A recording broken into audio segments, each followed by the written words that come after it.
قرض بانک و تجارت، درستی نظارت، طرز حلال شفا، همکاری وعده وفا، احکام هجرت، سفر، طبق شریعت نظر، این همه در برنامه ترازوی عمل. بسم الله الرحمن الرحیم. السلام علیکم و رحمت الله و برکاته. شنوندگان و بینندگان عزیز، باز با هم در برنامه ترازوی عمل هستیم. برنامه که اویدی مهمترین مسئله های اجتماعی داریم. چند هفته آخر با هم صحبت میکنیم. امروز به عنوان برنامه نگاه کرده باشید. نام برنامه ما اول اصلاح خود، بعد اصلاح دیگران است. و اگر کمی مفصل تر کرده گوییم، تا زمانی که خود را اصلاح نکردی به دیگران، به اصلاح دیگران نپرداز، زیرا فایده ندارد. و میخوام توجه کنیم به یک چند جملات زیبای امام ابن قدامه، یکی از علمای برجسته عصر هفتم، که میگویند زینهار که پیش از اصلاح کردن خود کوشش نکن دیگران را اصلاح کنی، و وقتی میخواهی خود را اصلاح کنی اول شروع کن با آن بیماری های وجدانیت، بیماری هایی که در داخل تو است، از قبیل کبر، خودنمایی، از قبیل حسد و خود را دوست داشتن و خودپرستی. و این را بدان که هر کسی که خود را اصلاح نمی کند و دیگران را اصلاح می کند، او ابله می باشد و او نفری را میماند که در داخل لباسش کژدمی هست و دارد او را نیش میزند، شاید الان بمیرد. او باشد با پیش کردن پشه دیگران آواره است. برای همین اول بیا آن کژدم های درون خودت را نابود ساز، خود را اصلاح کن، بعد به اصلاح دیگران شروع کن و هرگز مثل ابلهان نباش که خود را کنار گذاشتند و به اصلاح دیگران پرداختند. اگر به جملات این عالم بزرگ نگاه کنیم، میبینیم که میگویند شمایان خود را اصلاح نکرده به دیگران نپردازید، برای آنکه نفری که خود را اصلاح نمی کند و دیگران را اصلاح می کند، اولا تاثیر آن در اول اگرچه کمی نمایان باشد هم رفته رفته نابود می شود. دویمش این است که گویا دیگران را نجات می دهد و خودش را به آتش می پرتاید. برای همین انسان باید اول از اصلاح خود شروع کند. و اگر به سخن شاگردان ابن قدامه نگاه کنیم، از ابن جوزی شروع کرده تا دیگر شاگردانشان میگویند ما پیش از اینکه از علم استاد استفاده کنیم از اخلاقش استفاده کرده بودیم. عجب چهره نورانی داشت، عجب خاکساری داشت و این چنین شجاعت هم داشت که بارها تیر خورده بود و جز این چنان با خاکساری و با یک قناعت زندگی میکرد که گمان میکردی این صحابی زمان پیامبر است. از این بود که همیشه در خانه اش، در لب دروازه اش، در شهرش مردم انتظار نشستن با این بزرگوار بودند. و این انسان چه خیلی که خودش میگوید شروع نکرد به اصلاح دیگران تا اینکه خودش را اصلاح کند. و امروز میشنویم که زیاد از پدر و مادران و این چنین زیاد از مدیر و مدرسان و حتی نفرانی که رعیت در دستشان هست، سرداری هست، مدام شکایت میکنند که چرا ما تاثیر گذاشته نمیتوانیم، هرچی میگوییم فرزندان ما نمیکنند، هرچی میگوییم نمیتوانیم تاثیر رسان باشیم و بارها میگوییم ولی هیچ اثری ندارد. یا اینکه نفرانی هستند که میگن من 30 سال دعوت کردم یگان نفر را ندیدم که کمی باشد هم از سخن من تاثیر گرفته باشد. یا بعضی از مدرسین میگویند که من هیچ شاگردم را ندیدم که با ادب تربیت کرده باشد. اینجا مسئله در چی باشد؟ مسئله این است که همه آنها گمراه هستند و خطاکار هستند. این ما هستیم که فقط درست دعوت میکنیم، درست به راه راست مردم را داریم روان میکنیم. یا اینکه مشکلی در ما هست که مردم دیگر میدانند که گفته ما و کرده ما راست نمی آید. برای همین در قرآن کریم الله میگوید کبر مقتا عند الله ان تقولوا ما لا تفعلون. این نفرانی که ایمان آورده اید چقدر بد است، چقدر رسوایی هست وقتی شما بگویید و نکنید. و در حقیقت برای یک پدر و مادر، برای یک مدرس، برای یک رئیس، برای یک نفری که زیر دست دارد و آنها گفتن و خودش نکردن، خودش چقدر یک شرمندگی هست و در نزد پروردگار هم باز شرمنده تر.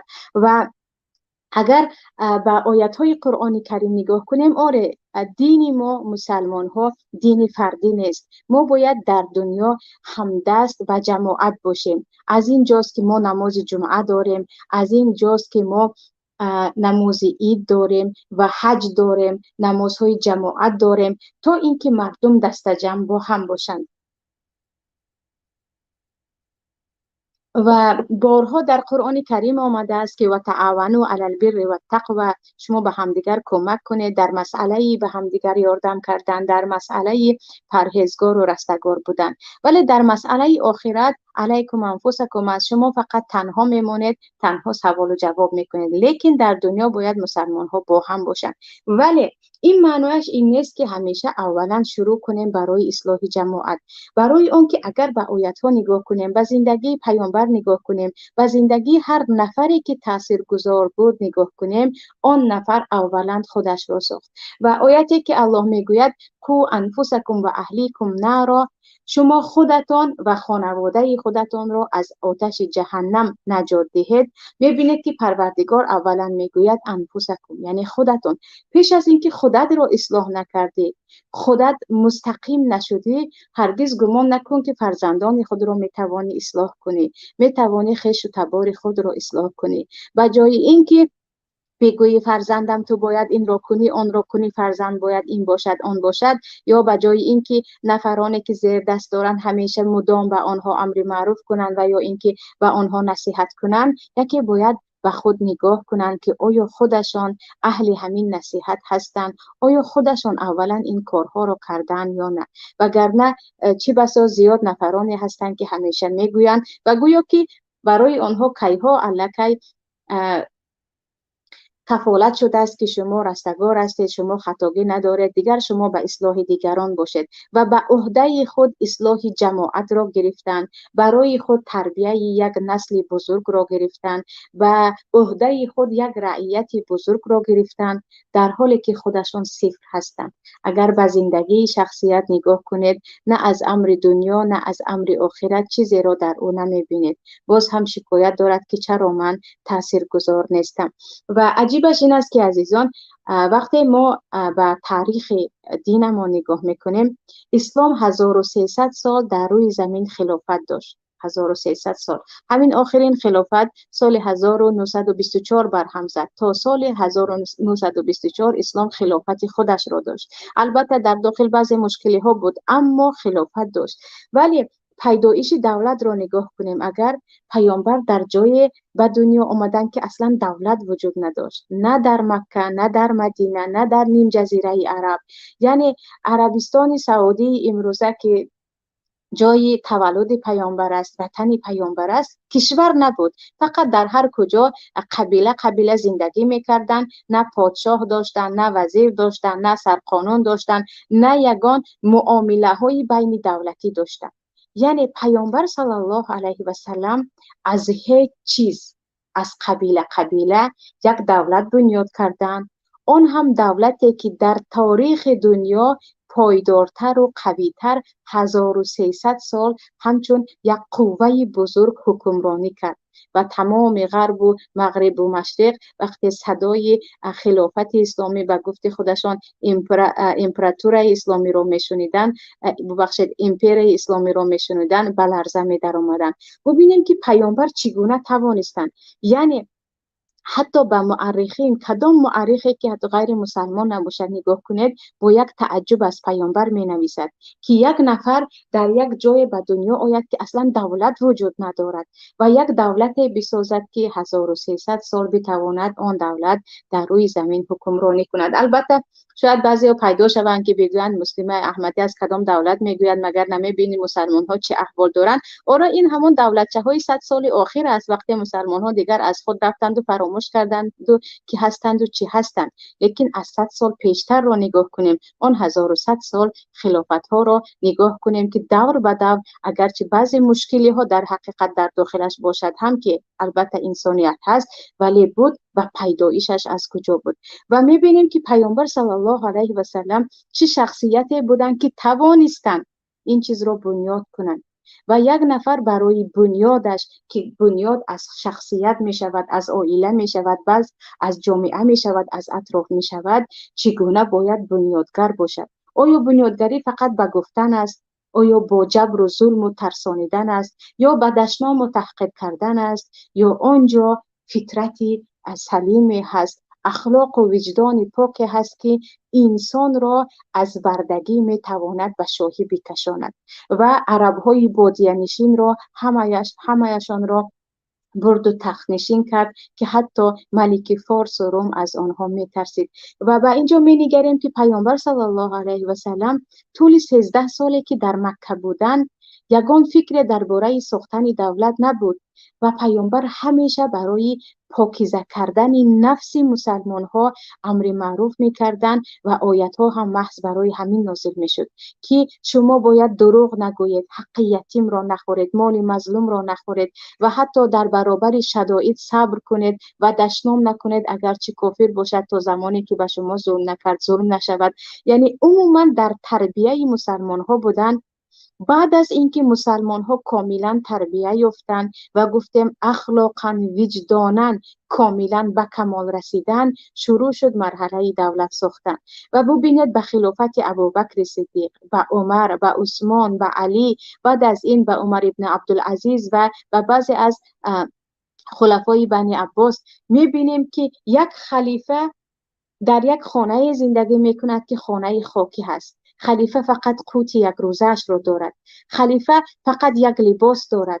یعنی پادشاهی زمان فقط یک لباس دارد و تمام ندارد به مال دنیا و چیز دنیا. اگر از مرگ سخن شود گریه میکند، اگر از مظلوم و ظالم سخن شود یکم خود گریه میکند که یکی من ظالم هستم یا نه. و همین گونه پایه این دولت بنیاد شده بود و خیلی قوی و مستحکم بود. و چه خیلی که گفتم آن عدد قلیلی مسلمان ها توانستند در یک مدت کوتاه کل دنیا را به دست بیارند.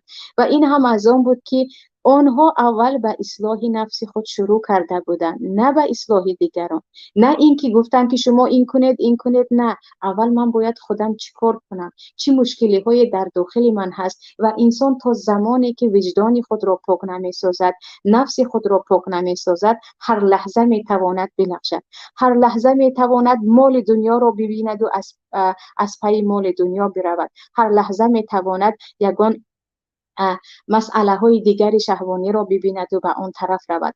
اما این امت را پیامبر چگونه بوایه یا گفتیم تربیت کرده بودند که یگان مسلمان را نمیشنوید که در همان زبانش خلیفه دروغگو برآمده باشد، ظالم برآمده باشد، البته صحابگان و تابعین را در نظر دارم، یا اینکه مال مردم خود برآمده باشد. نه، میبینیم که حتی خود پیامبر خودشان حتی لباس تنشان را میتوانستند میدادند به دیگران. و میبینید که یک نفر به زندگیشان نگاه کنیم، پیامبر زیادتر عملها را در خود نشان میدادن نه اینکه میگفتن. مثلا درباره نماز تهجد که پیامبر هر شب میخواندن و حدیث ها خیلی درباره‌اش زیاد است.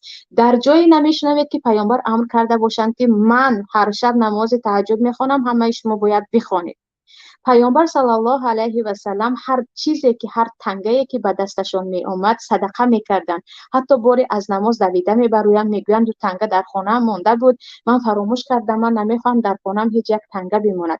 اما به صحابگان میگویند همه مال خود را صدقه نکنید، برای میراثگیران خود باید بقیه بماند از مال شما. یعنی عملا پیامبر الگوی بودند که این رو دیده صحابگان کاملا تغییر یافته بودند و اساسا در عمل پیامبر بود. و امروز میبینیم یک نفر، حالا کی باشد هم، اونی که میگوید من اصلاحگر هستم، من میخواهم به مردم یک مقدار راه نشان دهم یا مردم رو بیدار کنم، میبینید که در حیات خودش چی هست، این انسان چه شخصیتی دارد و تا چه اندازه چیزی که خودش میگوید عملی هست. و از جهت دیگر عزیزان، اگر زیاده من از خلفای اسلام یادآور میشوم برای اینکه در حقیقت الگوی هستند. میبینیم که پیامبر خودشان در جنگ ها اشتراک میکردند، ابوبکر و عمر خودشان اشتراک میکردند، علی و عثمان اشتراک میکردند. بعد از این اگر به هارون الرشید نگاه میکنیم به خلافت عباسی، هارون الرشید خودش، فرزندانش امین و مأمون و دیگر معتصم و اینها خودشان در جنگ ها اشتراک میکردند. پادشاه این نبود که بنشیند در کرسی در تخت همیشه بگوید این کن آن کن، نه، خودش هم اشتراک میکرد، خودش هم عملا نشان میداد. و به علما نگاه کنیم. من درباره ابو حنیفه رحمت الله علیه گفته بودم، و ضمن اینکه ایشان عالم بودن، شاگردان زیاد داشتن، قصه های عجیبی همراه مادرشان هست، قصه های عجیبی همراه همسایه هایشان هست، قصه های عجیبی در سخاوتشان هست که حتی به بعضی شاگردانشان میگفتن میبینم که تو کمی درس میخوانی، زیادی کار میکنی، من پول کارت رو میدهم تو درس خوان، از تو شاگرد بزرگی میشود.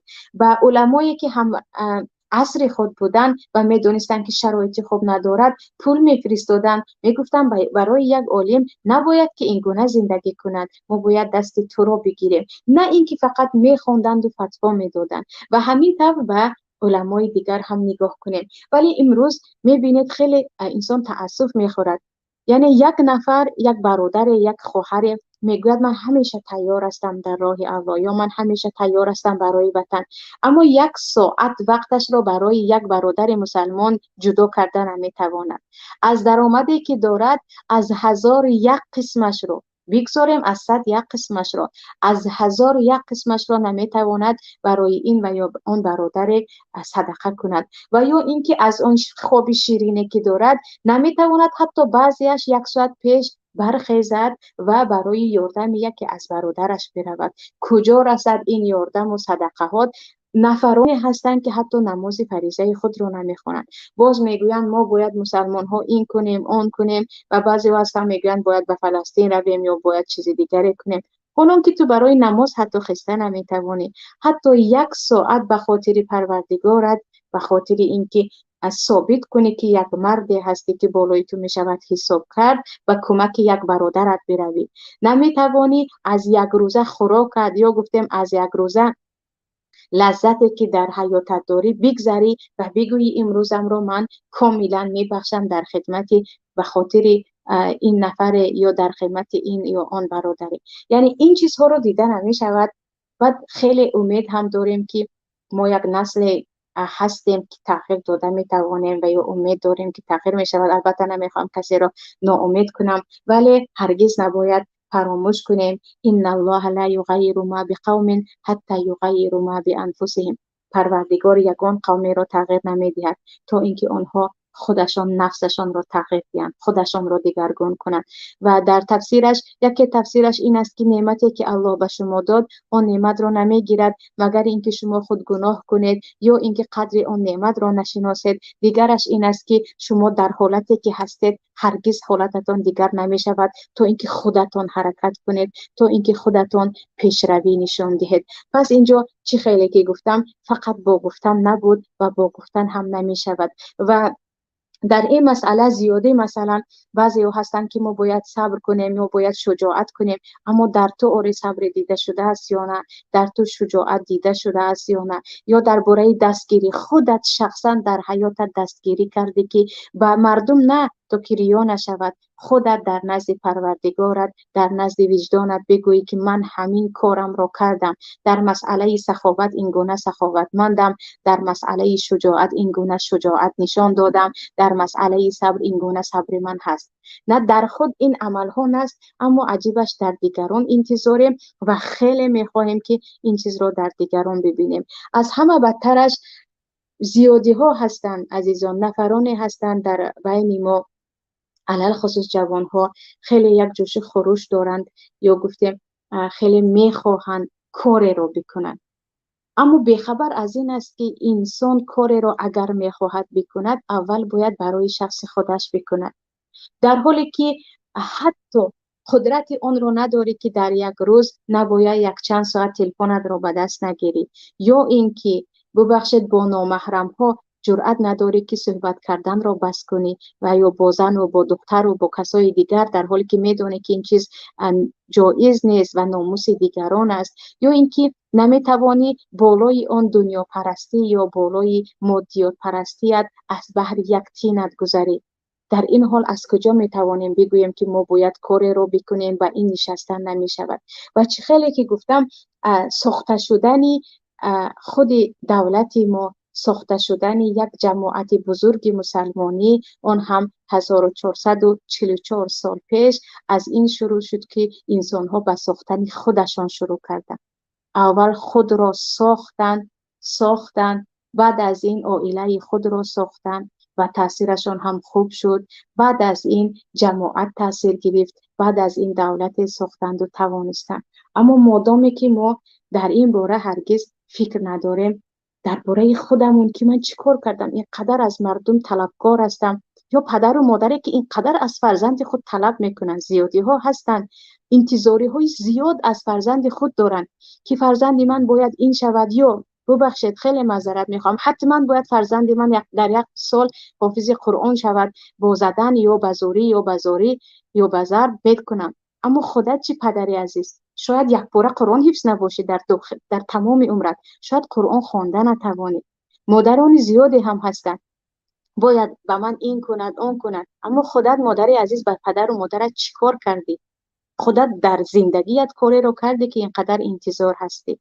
و زیادی در مسئله تربیه هم اینقدر تربیه های طلب انتظار هستند که بهش در زیر قدم مادران است.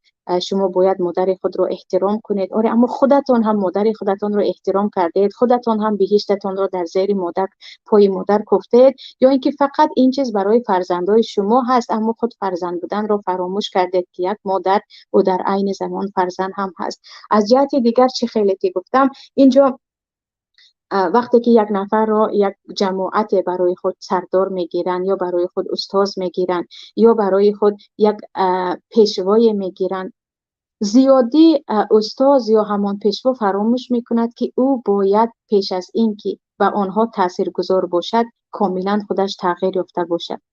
و اینقدر امر میکند، اینقدر از این کنید از آن کنید میگوید، در حالی که در حیاتش نیست.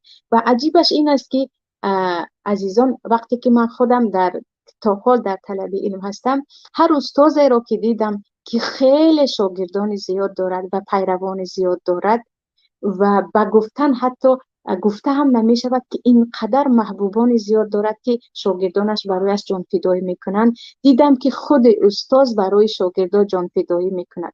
خود استاد در مناسبت با پدر و مادرش، با فرزند و همسر و شاگرد و همسایه و همسنفش اونقدر یک اخلاق دارد که خواه و ناخواه مردم او را دوست می‌دارند.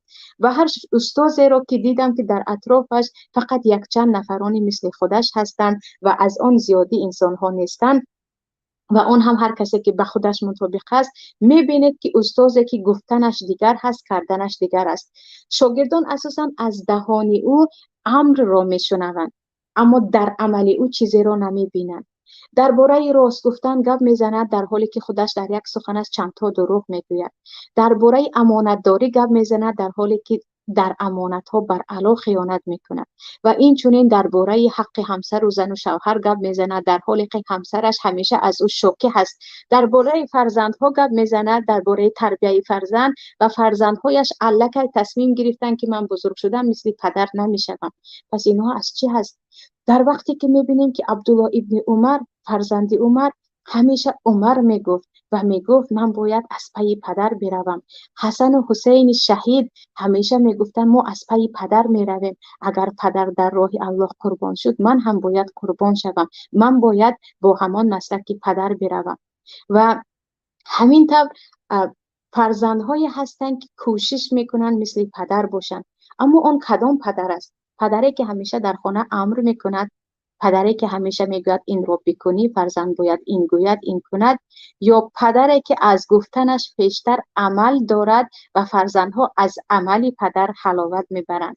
و باز برمیگردم به استاد ابن قدامه که یکی از شاگردانش میگویند و الله قسم ما اخلاقی استاد را دیده حتی لذت می بردیم.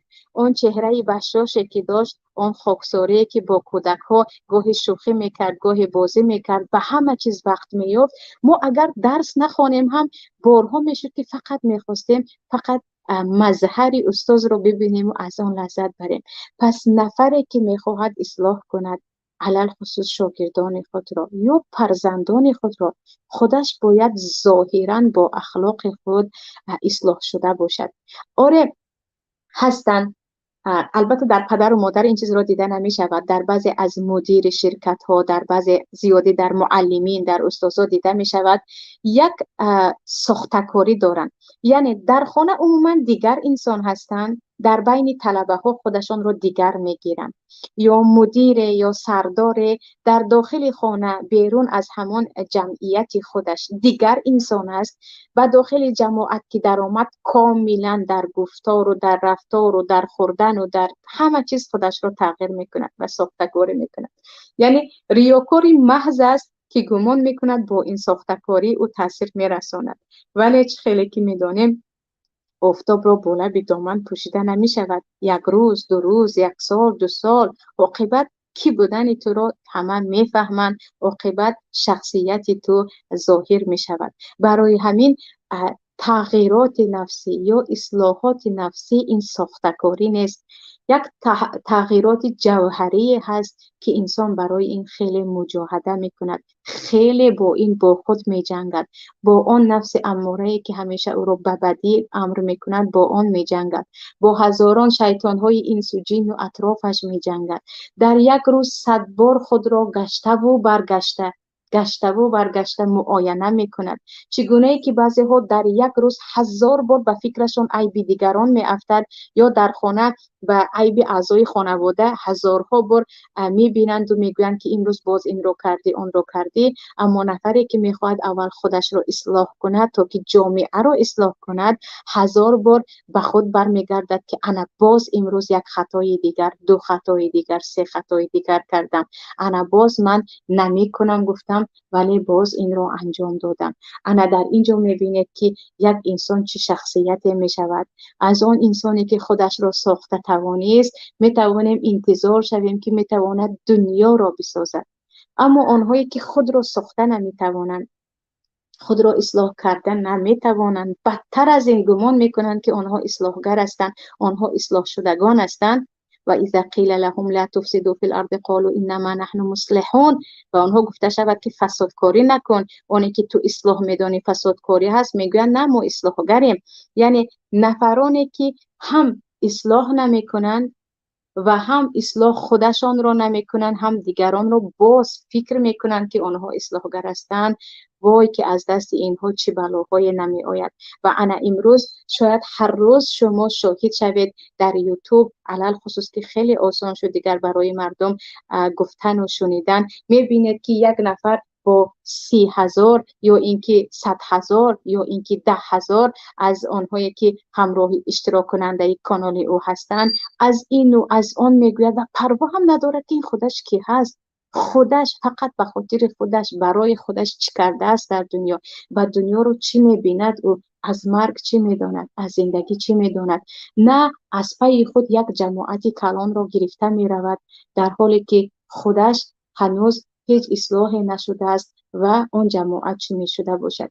برای همین اولین چیزی که در خود نفرانی که خود را اصلاح میکنند باید پیدا شود، دیده شود، این است که آنها بدانند که حقیقت انسانیت چی است.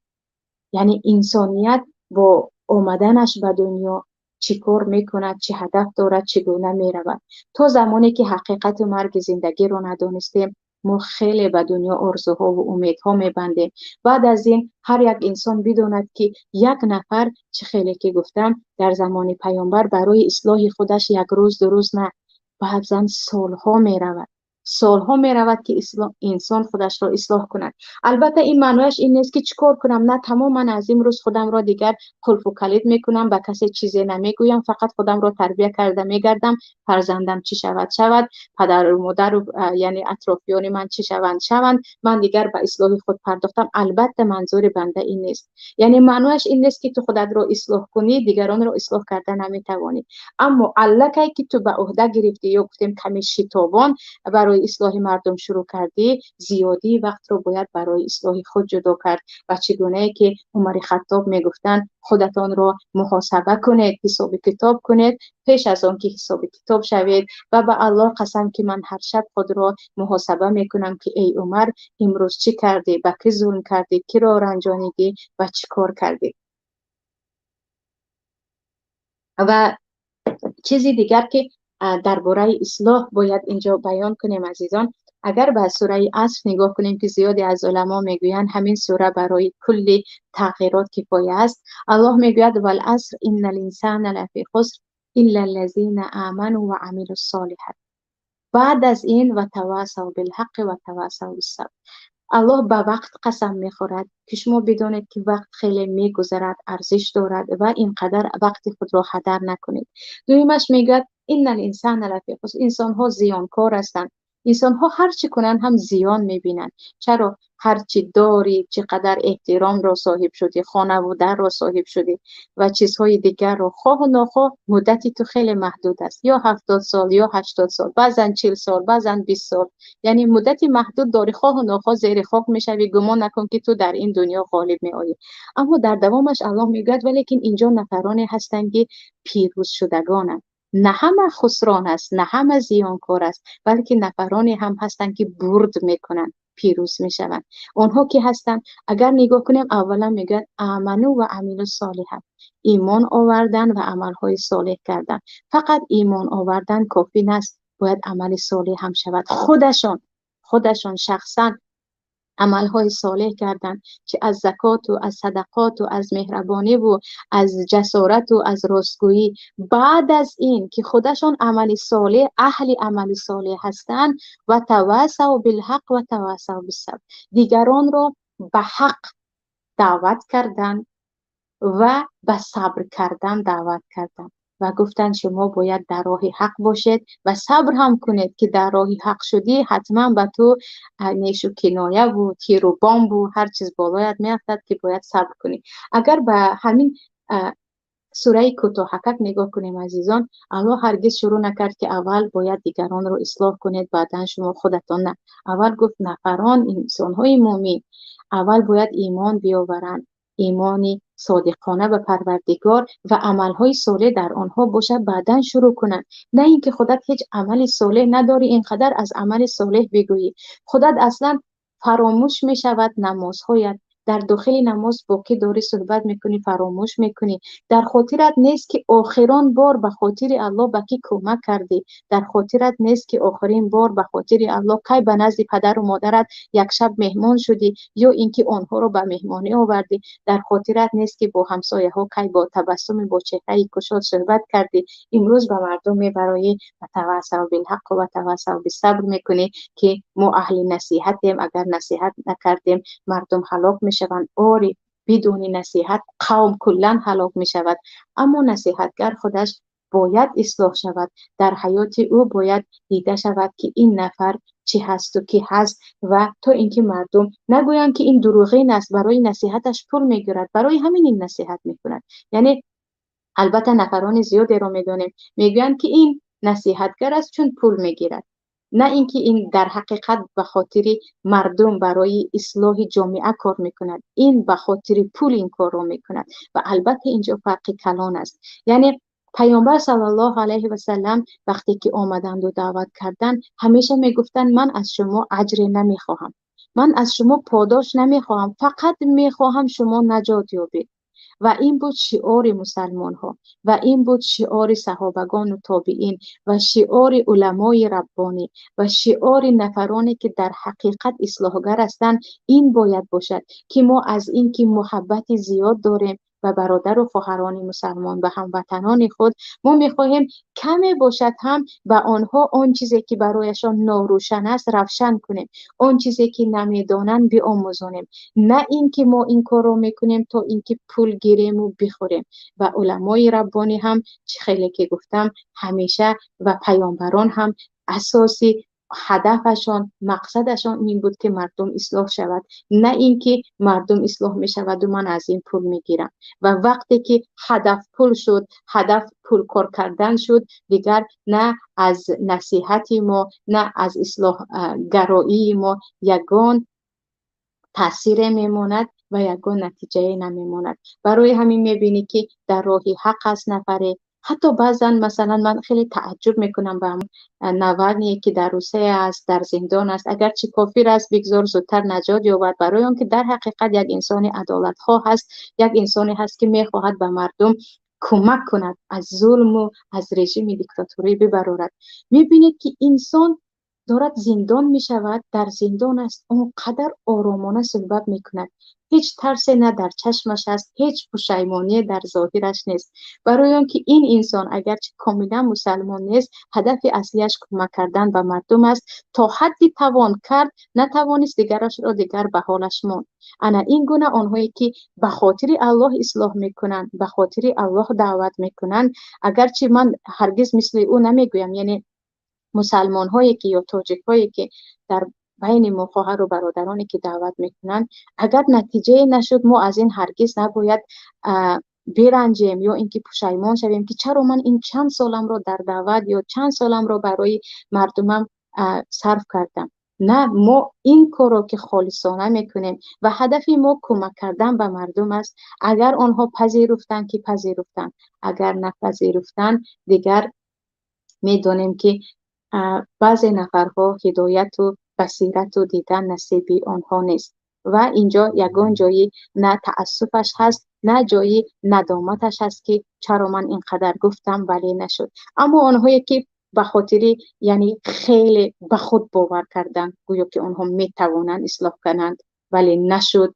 انا میبینید که یا به دپرسیا گرفتار میشوند یا به بیماری یا به خودکشی که این گونه انسان ها رو زیاد دیده میشود. مادر خود را کشته است، پدر خود را کشته است، همسر خود را کشته است، رئیس شهر خود را کشته است برای اونکه او خیلی به خود باور داشت. در حالی که مسلمان باید یقین کند که هدایت در دست الله است، او هست که یهدی من یشاء و یضل من یشاء و این ما هستیم که وسیله هستیم و هرچی از دستمون آمد میکنیم، اگر نه آمد دیگر حوالهش به الله هست. الله با خبر بود از نیت ما، از قلب ما. اما اینکه نیت ها ویران هستند و هدف ها ویران هستند و پیش از اینکه مایان هدف و نیت خود را مستقیم و درست کرده باشیم، هدف هایمان آمیخته است به ریا و این چنین نیت های ما آمیخته است به دنیا. هزارها بار و هزارها بار تکرار میکنم که ما به هدف خود نمیرسیم. چگونه که گفتم از بین یک قبیله یک انسان برآمد و دولت با آن پرقوتی بنا کرد که 1300 سال در روی زمین ریشه داشت و هنوز هم کاملا نرفته است. اون هم شروع شده بود با خودسازی، با خود را اصلاح کردن، با نمونه حقیقی، الگوی حقیقی در عمل و در گفتار و رفتار شدن و اطرافیان را تربیت کردن. انا این گونه اگر ما شخصیت خود را تربیت کنیم، ما میتوانیم اگر امسال نباشد سال دیگر نشود بعد از ما می آمدگی نسل هایمان بتوانند کاری را انجام دهند همان گونه که مسلمان ها در زمانش انجام داده بودند. عزیزان، این بود برنامه مختصری من با شما. امیدوار هستم که کمی باشد هم فایده گرفتید و پروردگار خود ما را اصلاح کند تا اینکه از جمله لما تقولون ما لا تفعلون نگردم که چرا میگویی آنی که نمیکنی. بعدم برای هر یک شما هم توفیق پروردگار را خواهم داد تا برنامه های دیگر در پناه الله یگانه باشید. سلام علیکم و رحمت الله و برکاته. قرض بانک و تجارت، درستی نظارت، طرز حلال شفا، همکاری وعده وفا، احکام هجرت، سفر، طبق شریعت نظر، این همه در برنامه ترازوی عمل.